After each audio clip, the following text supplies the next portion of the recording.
Content warning. This video is about a sensitive topic involving loss of life. We've removed any graphic content to comply with YouTube's guidelines. We aim to provide informative, factual journalism on a tragic event in the public interest that does not dismiss its seriousness. All clips are used under the doctrine of fair use for news reporting and analysis. Lori Annalise Paige was born on April 14, 2011, to 22-year-old Andrew Wiley and 17-year-old Miranda White. According to her grandmother, Brooklyn Paige, Lori was an exceptionally bright and self-sufficient child. She could read by the age of 4 and never gave anyone any trouble. Lori was described by friends as being extremely shy, but she would open up with her friends, especially about things she loved, such as Roblox and trending YouTube videos. According to Brooklyn, Lori's parents were never a real couple. She claimed that Miranda wanted to terminate her pregnancy at 6 months, but by then she was too far along. According to Brooklyn, Miranda never truly cared for her daughter. She relocated to Tampa, Florida shortly after Lori was born. Miranda spent her nights out partying rather than being at home with her baby. Brooklyn also claimed that she moved to Tampa to be closer to her family and to help take care of Lori. She was appalled when she learned that Miranda would sleep through most of the day, leaving food out on a low shelf for Lori to eat whenever she was hungry. Friends and family had similar things to say about Miranda and Lori's relationship, claiming that the two never really bonded. While Lori was cared for by relatives, including her godmother, Daisy Garcia, Miranda was largely absent. Meanwhile, Andrew claimed that he had a contentious relationship with Miranda from the day that Lori was born. He was only able to maintain communication while Lori was still a baby. After that, Miranda packed up and moved states without telling him, ending all contact between the parents until a few years later. Most of Lori's life was spent in Nashville, Tennessee.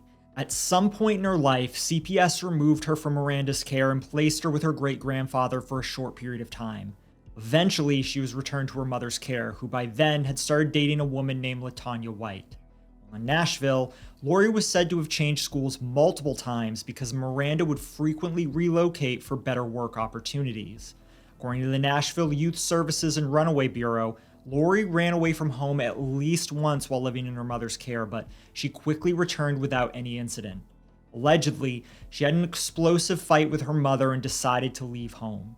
LaTanya reportedly told a neighbor of theirs that Lori was prone to frequent outbursts and screaming matches with Miranda, that she had tried her best to stay out of the situation. In 2021, Andrew had established communication with Lori once again. Custody was split 50-50 between the two, but with Andrew living in Tallahassee, Florida, Lori would only visit him over summer break. It was during the summer of 2022 that Miranda called Lori to inform her that she would not be coming to pick her up again. According to Miranda, she could barely afford rent and didn't have a stable living situation for her daughter. She also claimed that Lori's school year would be disrupted by the frequent moving. It would be in her daughter's best interest to stay with her father. Lori was unhappy with the move. While she might not have had the best relationship with her mother, she had a circle of friends and family in Nashville that she wasn't willing to just leave behind. Andrew enrolled Lori in Griffin Middle School for the 22-23 school year and promised her that she'd make new friends in Tallahassee.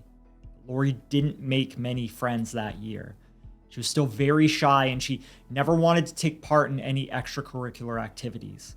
One of her classmates claimed that it was almost impossible to keep in contact with her after school hours because she would self-isolate.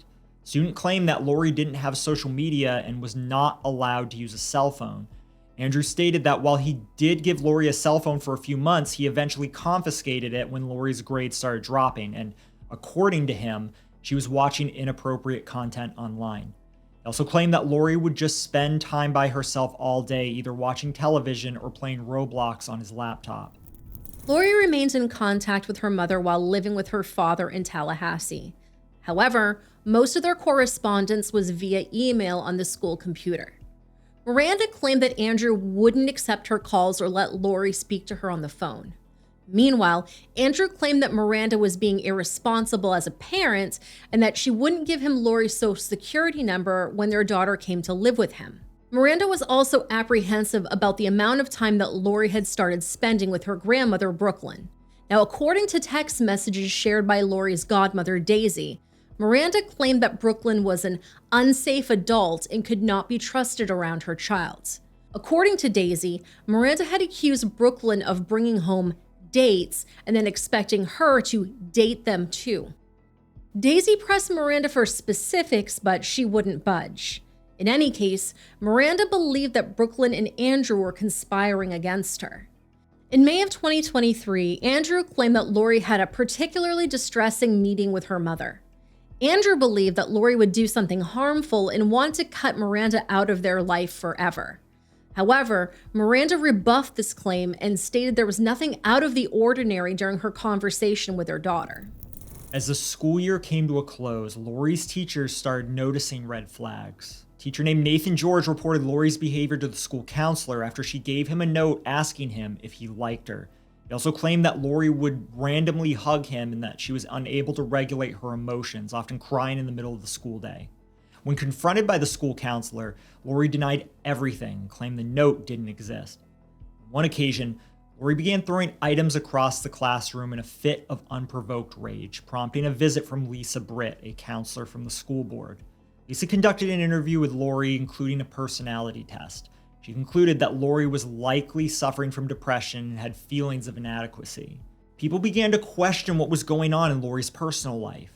Soon claimed that Lori mentioned how the situation at home with her father had grown violent and volatile. On one occasion, Andrew allegedly whooped Lori for falling behind in her grades, and on another, he approached her at the school bus stop with a belt in his hand. This student claimed that they didn't witness the whole event and didn't hear what Andrew said to his daughter either. However, Lori told her friends toward the middle of the school year that she was being mistreated at home. Andrew's brother, Antoine Wiley, claimed that while he could be a strict parent, Andrew cared deeply for his daughter and wanted the best for her. He also claimed that Lori would stay with him and his family on occasion, and that he observed Lori watching inappropriate content on the internet a few times. This is the second time we've mentioned someone claiming this about Lori, and based on our research, including referencing searches police would later make, we cannot confirm it to be true or false. In May of 2023, Lori ran away from home after a particularly bad fight with her father and was located later that same day. She would run toward a friend's home after the argument, stay there for a while, and then went to school later on. Father claimed that he had texted Miranda while their daughter was missing, and she replied, "Well, your daughter's gone. Call me when you hear anything." On June 3rd, 2023, Tallahassee police officer Caleb Babb was dispatched to 1229 Continental Court after receiving a 911 call from Andrew.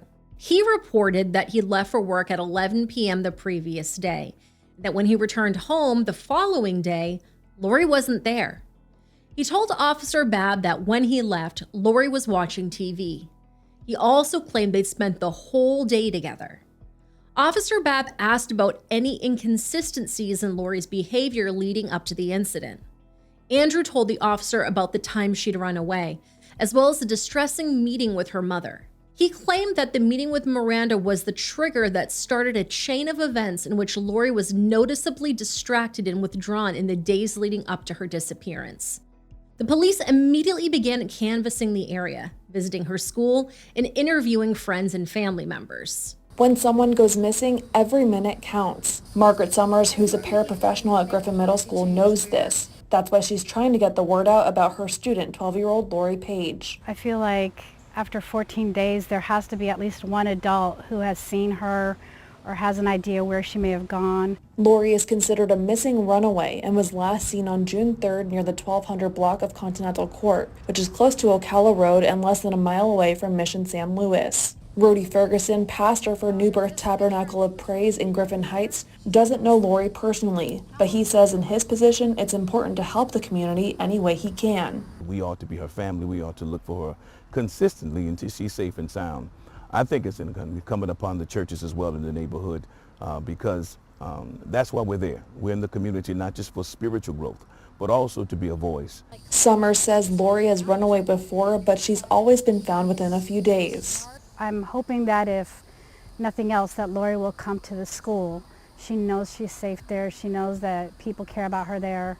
And we're in summer school, so she can come there any day, Monday through Thursday. Pastor Ferguson forwarded Lori's missing person bulletin to the Frontline Pastors Action Council, which is made up of about 26 pastors. We're going to keep searching. We're going to keep making phone calls. We're going to keep putting her bulletin out there. We're going to keep doing it until she's safe and sound, until we have some type of results. Summer says Lori's teachers and friends are concerned, and they're just hoping she'll come back. If we can find Lori, we can hopefully find her a mentor, so next time she faces struggles, she can talk to her mentor and not feel like she has to run away.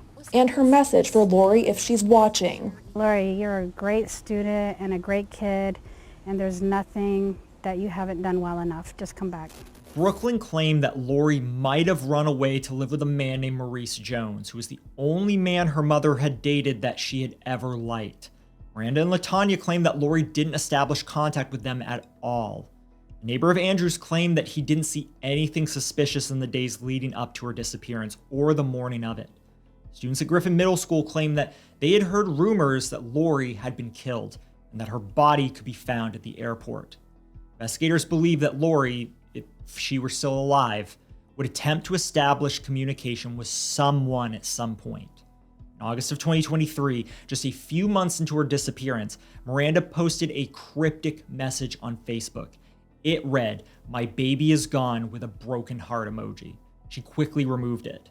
Detectives questioned her about it. She claimed that she meant her daughter Lori was not with her, but that somewhere in her heart she knew that she was already dead.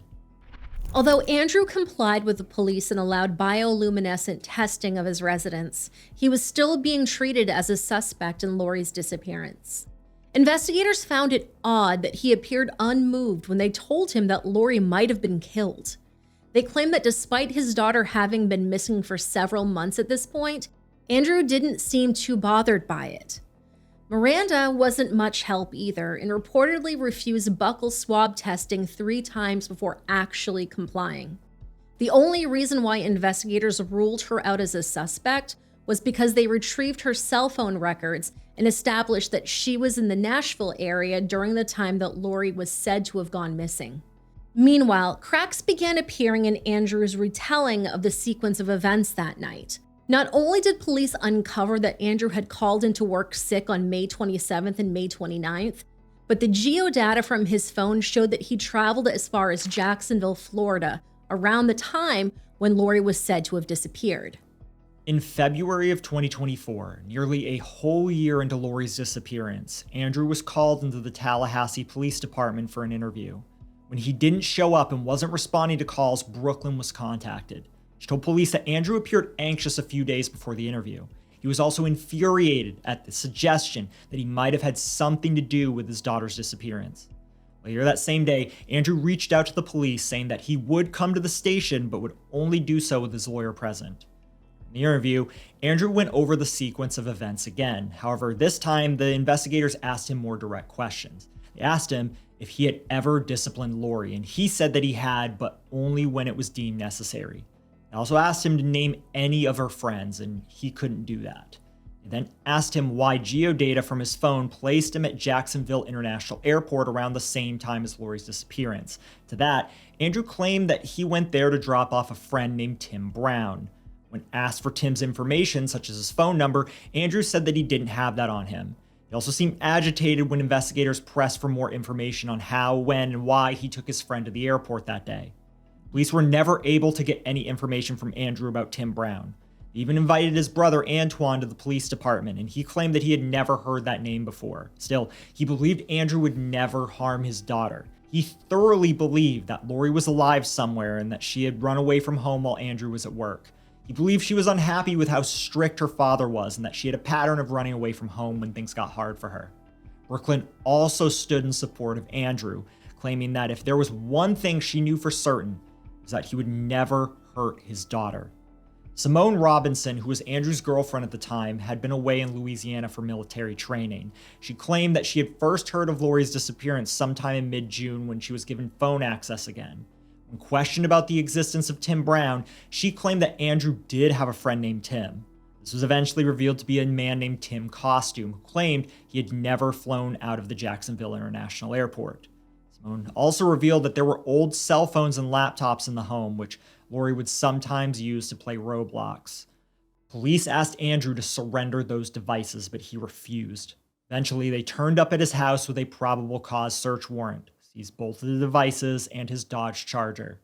Andrew was reportedly laughing and making jokes before getting into a coworker's car while the police were at his home.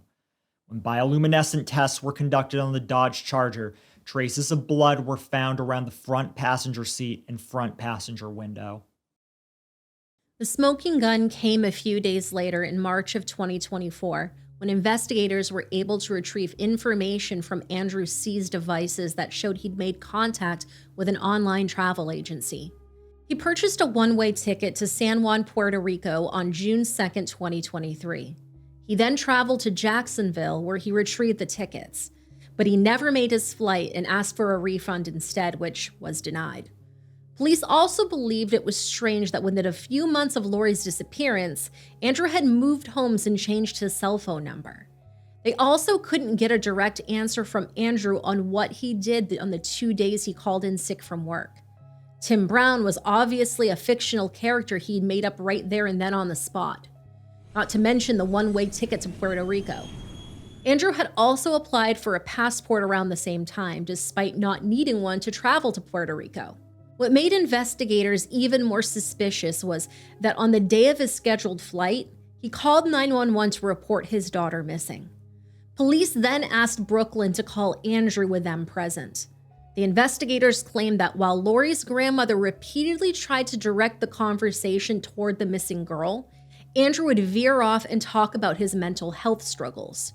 For example, Brooklyn told him that she wanted to decorate Lori's bedroom in remembrance of her upcoming birthday that year. Andrew ignored the statement and went off on a tangent about how infuriated he was that police were treating him as a suspect in Lori's disappearance. Meanwhile, police were able to track Andrew's credit card usage to a pharmacy where he was believed to have purchased contraceptives in late May of 2023. Now, as we mentioned previously, his girlfriend Simone was in Louisiana for military training, and he did not disclose information about any other women he was seeing at the same time. Later that same month, police were able to extract information from an older iPhone that was retrieved from Andrew's home during the February 2024 seizure. This cell phone, along with other devices, had been factory reset. However, experts were able to pull up data from the iPhone that included searches including Bad Neighborhood, Tallahassee, Florida, and Apalachicola National Forest dead body. During the search, the device viewed a Quora page on which a user asked the question, why would police stop looking for a missing child, saying the delay of the search is based on where they are in the investigation? Wouldn't they still need to find the child? Geodata from the same phone showed that Andrew had traveled to Thomas County, Georgia in the early hours of June 1st, 2023. Police traveled to the scene where they conducted searches all across the area and even on private residences. On April 5th, 2025, the remains of a young woman were discovered in thick brush near where Andrew's cell phone had shown his location. Several bones of the same skeleton were located and submitted for DNA comparison. And on April 11th, the results indicated the remains were indeed Lori's. Investigators had enough evidence to arrest Andrew later that same day, concluding a 22-month-long investigation. He was formally charged with second-degree murder in connection with the death of his daughter. According to investigators with the Tallahassee Police Department, Lori's murder was intentional, but not premeditated. They believe that Andrew had gone into a fit of rage and had attacked his daughter. State Attorney Jack Campbell claimed that Andrew had killed Lori on June 1st, 2023, just a few days before calling 911 to report her missing. The state attorney's office believed that Andrew had essayed his 12-year-old daughter and had killed her after impregnating her. They believe that Andrew had murdered the young girl and then buried her remains in Georgia the next day. Attorney Campbell also revealed that Andrew was being treated for an STD around the time that Lori disappeared. He claimed that Andrew had gone in to get treatment for some venereal disease, but that he would not allow doctors to examine him. This raised suspicion, and it led several investigators to believe that perhaps he was looking to get medication to treat someone else. Unfortunately, deal every year where people do impregnate children and even their own children. If he had gotten her pregnant, if he had given her a venereal disease, those would be hard things to explain. Is there somebody who I feel is responsible for not catching it? No one else other than Andrew Wiley was responsible for what happened to Lori Paige. According to Tallahassee Police Chief Lawrence Revel, the truth started coming together when they revisited Andrew and asked him to retell the story. He said, "People that are telling the truth typically don't have problems retelling the truth," adding, "People who are telling lies really have a hard time keeping all of those straight." First and foremost, thank you for being here. Today is not a happy day. Today's a sad day in the sense that we did recover the remains of missing 12-year-old Lori Paige. I told you 2 years ago we would never give up. I told you 2 years ago we would find Lori and we would bring her home. I told you 2 years ago that we would find who did this and we would arrest them and bring them to justice. And today I stand before you to tell you we have done just that. So we have recovered Lori's remains and we have arrested the person responsible for this crime. After a comprehensive and exhaustive 22-month investigation into the disappearance of 12-year-old Lori Paige, the Tallahassee Police Department has arrested her father, 36-year-old Andrew Wiley, on the charges of second-degree murder. Since Lori's disappearance in June of 2023, detectives have pursued hundreds of leads, conducted interviews across multiple states, examined digital evidence, and searched extensively across North Florida and South Georgia. The case evolved significantly over time, with key developments ultimately leading to Wiley's arrest. The following provides an overview of the timeline of events that we followed. June 3rd, 2023. Lori Paige is reporting missing by her father, Andrew Wiley, and at that time, he claimed she left home with her backpack sometime in the night while he was at work. Summer of 2023 to early 2024, detectives pursued hundreds of leads across state lines. Lori is never located, and the story provided by Wiley begins to show inconsistencies. February 2nd, 2024, a phone is seized from Wiley's residence. A forensic analysis uncovers questionable internet searches, including queries about remote areas with bodies of water in Alabama and Georgia. March 2024, as more consistencies in Wiley's statements are identified and new information about his relationship with Lori emerges, detectives shift their focus more heavily towards Wiley. Early 2024, based on digital evidence, detectives begin searching a remote, brush-covered area of Thomas County, Georgia, known locally as the Plantation. Multiple searches are conducted but yield no results. April 5th, 2025, following a prescribed burn that cleared heavy brush in the area, detectives returned to the Plantation for another search. This time, they located human remains. The remains are processed by the Florida Department of Law Enforcement, again, like I said, in 4 days, and positively identified as those of Lori Paige. This case has deeply impacted our community for nearly 2 years. Lori deserves a safe home and a full life. While today's arrest will never bring her back, it does bring us one step closer to justice. This arrest is a testament to TPD's unwavering commitment to solving violent crimes and bringing justice to victims and their loved ones. Anyone with any further information in this case is urged to contact TPD at 850-891-4200. To remain anonymous, you can call Crime Solvers at 850-574-TIPS. Again, we extend our sincere gratitude to the many officers, community members, and partner agencies who supported this case. Your efforts helped ensure that Lori Paige's story will never be forgotten. Andrew maintained his innocence, claiming that the police had the wrong guy and that he would have never done anything to harm his own daughter. His brother Antoine set up a GoFundMe shortly after he was arrested. While the fundraiser was taken down as the platform doesn't condone raising funds for the defense of violent crimes, the original post sought to raise over $100,000 to uncover the untruths made by the Tallahassee Police Department and to bring the real person responsible for Lori's murder to justice. On June 20th, 2025, 2 years after Lori's disappearance, Andrew passed away at 5:36 p.m. while in holding. According to the coroner's report, Andrew died of a pulmonary embolism, and it was brought on by natural causes. The Mayo Clinic defines a pulmonary embolism as a blood clot that blocks and stops blood flow to an artery in the lung. Andrew Wiley, the man accused of killing his daughter Lori Paige, is dead after having a medical emergency. The Leon County Sheriff's Office confirmed his death late this evening. According to LCSO, staff moved Wiley to their medical unit and attempted life-saving measures. They say the 36-year-old died a little after 5:30 this evening. Unfortunately, this means that the criminal case against him will not proceed to trial and is effectively closed.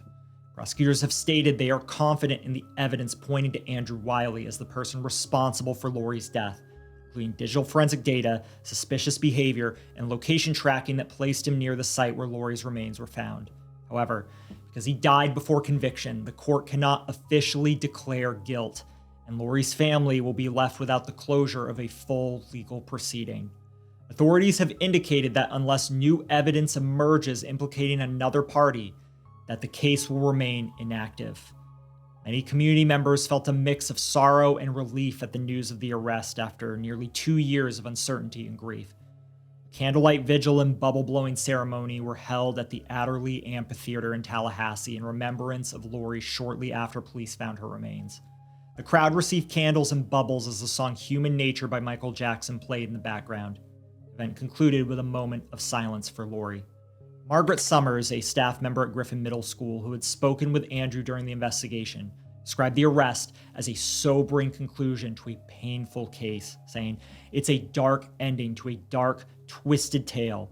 It's had multiple shocking revelations. This is just the last one." Margaret claimed she had met with Andrew during the search process and later reflected that his behavior had seemed off, even when she was offering him comfort. I think that at the beginning she was thought to be a runaway. And I think that initially, based on that, the ball was dropped. But once TPD picked up the ball, they ran with it, and they ran with that ball all the way to the woods in Georgia. Pastor Rudy Ferguson, a local community leader who helped coordinate searches and awareness efforts, expressed mixed feelings. He said, "The way she was found ought to be in our memories for the rest of our lives." It's also my way of healing as well, because we have been looking for a long time. And even though we got the news that we didn't hope for, we got the answer that started the process of closure, and this was it.